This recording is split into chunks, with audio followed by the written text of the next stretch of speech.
Μετά από ένα χρόνο επισκέπτεται την τάξη που διδάσκεται ο Αλέξανδρος και οι συμμαθητές του από τον Αριστοτέλειο ο βασιλιάς Φίλιππος και ρώτησε το δάσκαλό τους τι τους μαθαίνει. Ο Αριστοτέλης του απάντησε: τους μαθαίνω να σκέπτονται. Ωραίος ο τύπος. Σκέψεις. Για να σκεφτείς πρέπει να μάθεις να ακούς και να διακρίνεις τι ακούς.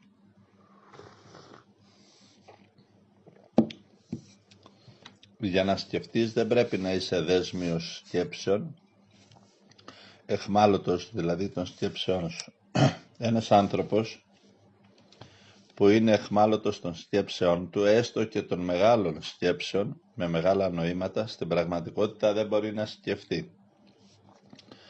Ένας άνθρωπος που δεν εκφράζεται το εσωτερικό του και δεν ξέρει ποια είναι μέσα του τα άρρωστα και πού τον οδηγούν και ότι τον οδηγούν στον τραγικό και τραχή άνθρωπο, δεν θα μπορέσει ποτέ να σκεφτεί πλατιά και ελεύθερα. Ένας φιλόδοξος άνθρωπος που η φιλοδοξία του αυτή και κάθε επιστήμη δεν έχει το ένα και μοναδικό χρήσμα, το να υπηρετήσει τον άνθρωπο και να κάνει το βιωτικό και το πνευματικό επίπεδο του ανθρώπου ανώτερο, ευκολότερο, καλύτερο, οπωσδήποτε αυτή η φιλοδοξία είναι τύραννος. Επομένως, και κάθε επιστήμη η οποία δεν υπηρετεί το να κάνει το βιωτικό επίπεδο των ανθρώπων και το πνευματικό ανώτερο, ευκολότερο, καλύτερο, αυτή η επιστήμη, όποια και αν είναι, δεν εκπληρώνει, δεν πραγματώνει τον ανώτερο και υπερβατικό σκοπό της, που είναι η ευτυχία του ανθρώπου ή των ανθρώπων. Λοιπόν, εάν μάθεις τους ανθρώπους να σκέπτονται, θα τους μάθεις να σκέπτονται εκείνο που ο άλλος το θεωρεί ιερό, να το σέβεται.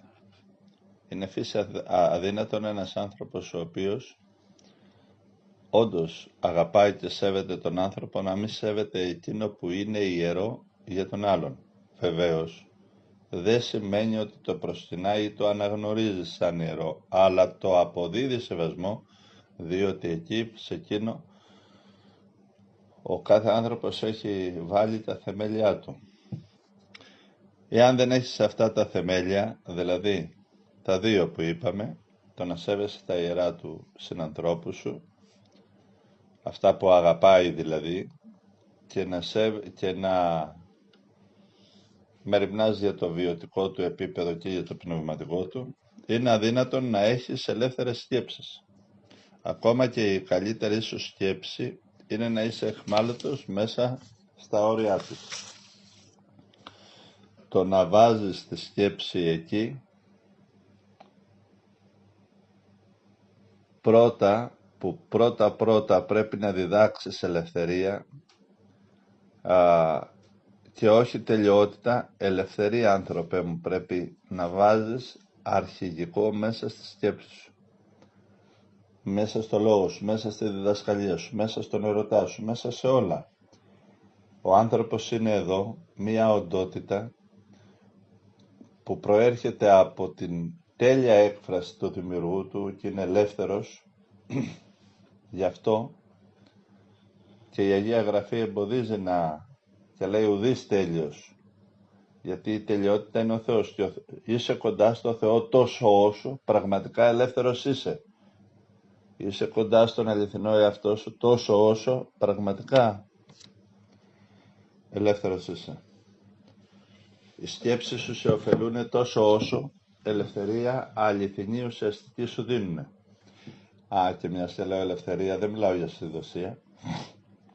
Η τέλεια ελευθερία είναι εκείνη που τον πόνο, τη δυσκολία, το μίσος, την τραγικότητα, το μικρό άνθρωπο, ακόμα και αυτές τις δαιμονικές ενέργειες των συνανθρώπων, έχει τη δύναμη ο άνθρωπος να τη μετατρέπει μέσα του σε σοφία. Να είναι άπιαστος από κάθε μορφή εκδικητικότητας και όλη τη συνάφεια του τραγικού ανθρώπου. Αυτός είναι ο ελεύθερος άνθρωπος. Σε ένα σημείο λέει ο μεγάλος δάσκαλος, γερνάω πάντοτε διδασκόμενος. Βεβαίως το να γυρνάς είναι σωστό, αλλά να προσέχεις όμως από τι διδάσκεσαι, σε τι καλλιεργείσαι, τι σε οικοδομεί, τι σε εξελίσσει.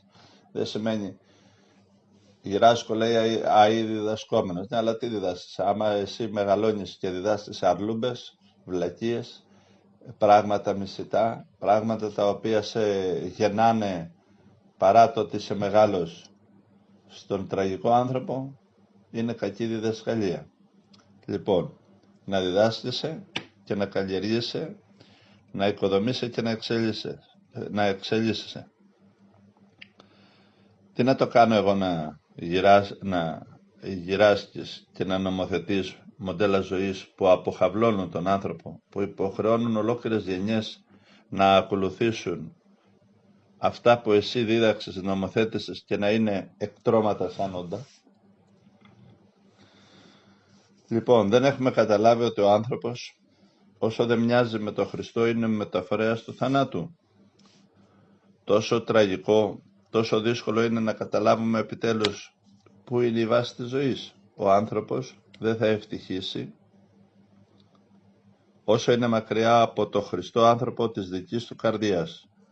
Δεν θα ευτυχήσει ποτέ όσο ο άνθρωπος δεν είναι μάλλον μακριά από το Χριστό νου της ψυχής του, από το Χριστό συναίσθημα της υπάρξεώς του.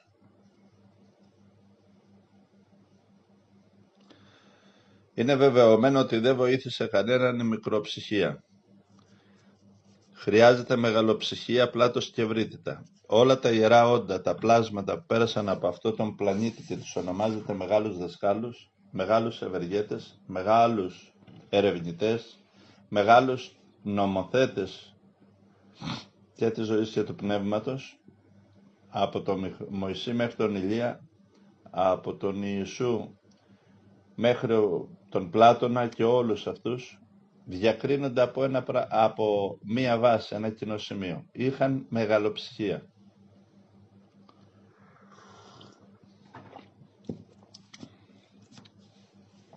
Και η μεγαλοψυχία είναι απόδειξη βεβαιότητας ότι δεν υπάρχει φανατισμός.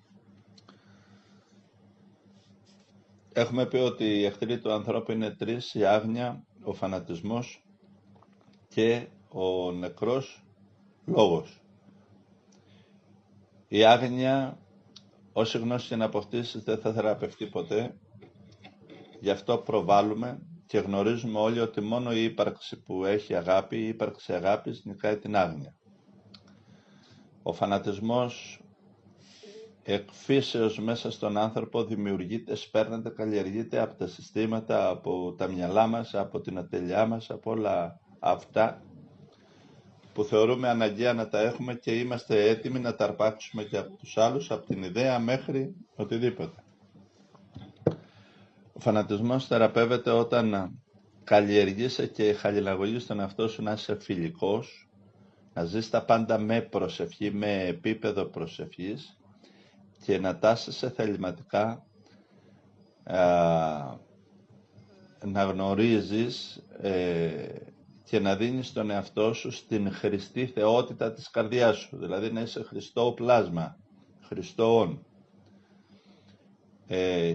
Το χριστόν εδώ είναι καθαρά εσωτερική ελευθερία, είναι τόσο όσο ελεύθερος είσαι πλησίον του Θεού. Και ο νεκρός λόγος θεραπεύεται μόνο με λόγο. Οι άνθρωποι σήμερα παγκόσμια και στους αιώνες σκότωσαν το Θεό. Το Θεό λόγω του στόματός τους, το Θεό λόγω των σκέψεών τους. Το σκότωσαν με πολλούς λόγους, με πολλούς τρόπους. Το σκότωσαν με πολλούς τρόπους. Με πολλούς τρόπους. Τον Θεό. Σκότωσαν με τη φλιαρία την ακατάστατη, το Θεό. Οι άνθρωποι σκοτώσαν το Θεό, Αθανάσιο. Το Λόγο Θεό. Και τον Χριστό το σκοτώσανε. Και τους άλλους μεγάλους, και τον Πλάτωνα, και τον Αριστοτέλη, και τον όλους. Με τον τρόπο τους σκότωναν, τους έσπρωχναν. Και το παράδοξο είναι ότι λένε αυτοί οι όλοι οι άνθρωποι. Δεν καταλαβαίνουμε τι λέτε. Το να πω καταλαβαίνω τι λες Ιησού, καταλαβαίνω τι λες τάδε σοφέ, Σοκράτη, καταλαβαίνω τι λες, αλλά για τον α ή β λόγο εγώ θα σε καθαρίσω. Αυτό αλλάζει. Είναι μια συνειδησία, μια αντίληψη. Το να λες δεν σε καταλαβαίνω αλλά σε σκοτώνω, νομίζω είναι κουτό. Τζάπα πάει ο Παναγόπλος. Είδες που τον κόλλησε και τον Παναγόπλο στη σειρά των σοφών. Έστω και τελευταίο. Λοιπόν,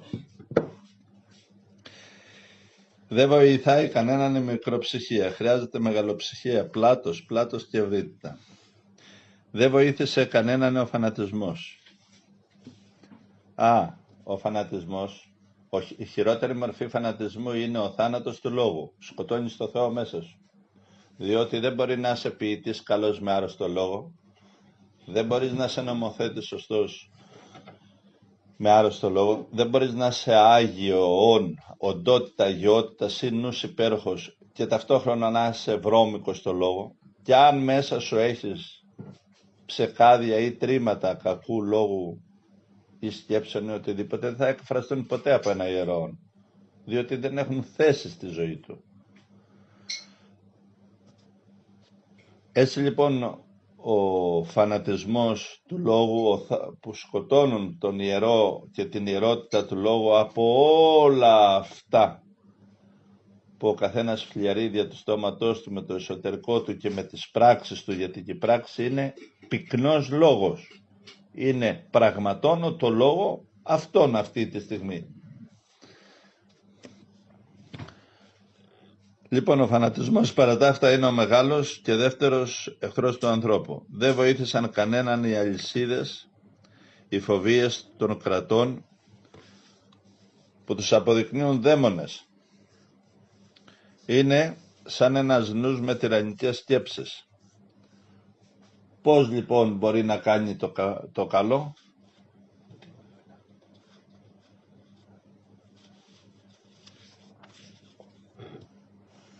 Λοιπόν, συνεχίζω, τώρα που είναι πρωί και φιλοσοφώ. Τι ωραία να φιλοσοφείς και με καφεδάκι, φαντάσου.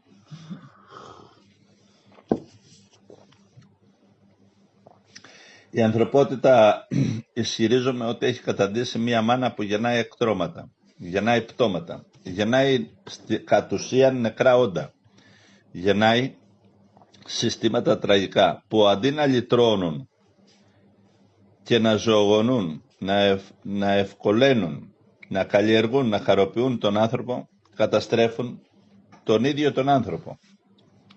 Τίποτε δεν βρίσκει τον δρόμο του εάν δεν υπηρετεί την αγάπη του ανθρώπου. Εσχεμένη η επανάληψη. Τίποτε δεν βρίσκει τον δρόμο του εάν δεν υπηρετεί την αγάπη του ανθρώπου, την ευτυχία του ανθρώπου. Και ευτυχία είναι να καλλιεργήσει τον άνθρωπο το Χριστό μέσα του. Όταν γενιές ολόκληρες τις καλλιεργείς με μοντέλο ζωής και το γαλουχείς από παιδί να είναι κυνηγός και εραστής στο μεταλλάκι, στην ψεύτικη καλή ζωήτσα, πίσω μόνο από τα σεξουαλικά του και τα κτηνώδη τις μικροπέραιες της ψυχής που έχει ο καθένας. Λοιπόν, τίποτε δεν θα βρει το δρόμο του αν δεν υπηρετήσει την αγάπη του ανθρώπου. Υπάρχει Χριστός νους και δεμένη σκέψη. Γίνεται αυτό? Δεν γίνεται. Υπάρχει περίπτωση να έρθει ο Χριστός νους που ήταν στην επίγεια ζωή του να σου καταδυναστεύσει τη ζωή? Πιστεύεις ότι ο Θεός μπορεί να έρθει, το υπέρτατο όν και εκείνο, να σου καταδυναστεύσει τη ζωή? Πού έφτασαν οι άνθρωποι? Αν ο άνθρωπος στην εποχή μας και στην πορεία δεν φτάσει στο σημείο ώστε τα πάντα του, την παιδεία του, τη φιλοσοφία του, τη τέχνη, τον τρόπο που χορεύει, που μιλάει, που σου μιλεύει τα απλά πράγματα της ζωής μέχρι τα μεγάλα, δεν φτάσει όλα αυτά να αναδεικνύουν και να προετοιμάζουν στις ερχόμενες κοινωνίες ότι το σπουδαιότερο είναι να είσαι ιερόν, αληθινά ευγενικών, Ότι είναι περισσότερο και ωραιότερο να έχεις ένα υπέροχο νου από ότι όλα τα πλούτη της γης, η ανθρωπότητα θα παραμείνει όπως είναι, θα στριφογυρίζει πάντοτε στον ίδιο εαυτό της. Πόσο ετών είστε? 30, 35, 40. Ήδη γνωρίζετε την ανθρωπότητα. Είναι ένα τεράστιο μυστικό που το είπα σε μια πολύ αγαπημένη μου ψυχή και φίλη και άνθρωπο κοντά μου. Σου λέω ένα μυστικό, είσαι 30 ετών. Γνωρίζεις όλη την ανθρωπότητα τώρα. Δεν το ξέρεις, αλλά τη γνωρίζεις. Όπως είσαι εσύ μέσα σου, όπως σκέπτεσαι, όπως δράς και αντιδράς, είναι η παγκόσμια ανθρωπότητα. Συν και πλην, πάνω και κάτω, αλλά το ίδιο. Τι έχεις κάνει? Σχέσεις. Έφυγε το σίγμα και έχεις χάσει το έδαφος. Δεν πειράζει, αυτό είναι η πραγματικότητα. Γιατί αυτή είναι η ανθρωπότητα. Γιατί αυτό είναι το εσωτερικό της ανθρωπότητας. Συν και πλην. Και αν δεις και κάτι καλό στους πολλούς, είναι συμπτωματικό, τυχαίο. Γιατί κατάλαβαν οι άνθρωποι ότι είναι ανυπόφορο να είσαι και τελείως στο τραγικό εαυτό σου, και πάνε και λίγο στον καλό εαυτό τους, πάνε και λίγο στον καλό νου, έτσι για μια ανάσα βαθιά, ένα μυστικό σας έμαθα. Ξέρετε ήδη την ανθρωπότητα, αυτή είναι. Εάν όμως ψάχνεις να φύγεις από αυτό που ήδη μιλήσαμε και να είσαι στην ελευθερία της σκέψης, στην ελευθερία του χαρακτήρα, γιατί ένας καλός χαρακτήρας είναι ο παράδεισος, ένας καλός λόγος από το στόμα σου, κανένας δεν μετάνιωσε για ένα καλό λόγο, έτσι, είναι άλλη ελευθερία. Μία τοποθέτηση και μία πίστη ότι αυτή που έχω εγώ, και έλεγα στην κόρη μου ότι εγώ δεν πιστεύω στον μελαγχολικό και πικρό άνθρωπο, όσο δίκαιο και να έχει.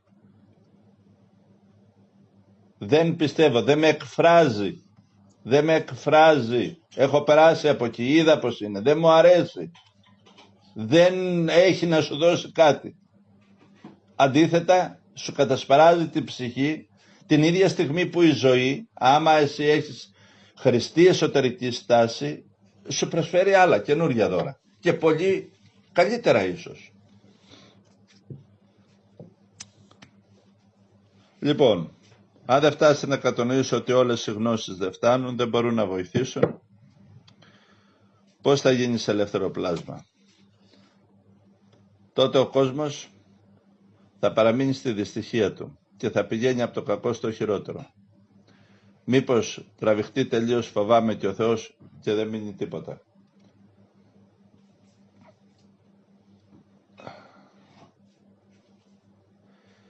Και τότε τι θα συμβεί σε όλους εμάς? Θα γεννηθούμε σαν ένα παιδί που γεννιέται πρόωρα και ξυπνάει μέσα από ένα εφιάλτη. Στην ανώτερη κατάσταση της ψυχής μας, άμα ξυπνήσουμε, όλο αυτό που σήμερα ζούμε μέσα μας σαν εσωτερικό άνθρωπο και παγκόσμιο άνθρωπο είναι ένα όνειρο φρίκης. Ένας εφιάλτης που πληρώνεται με πολύ κόστος. Αυτά για το πρωινό μας. Σύμφωνα με του λόγου τα μυστήρια.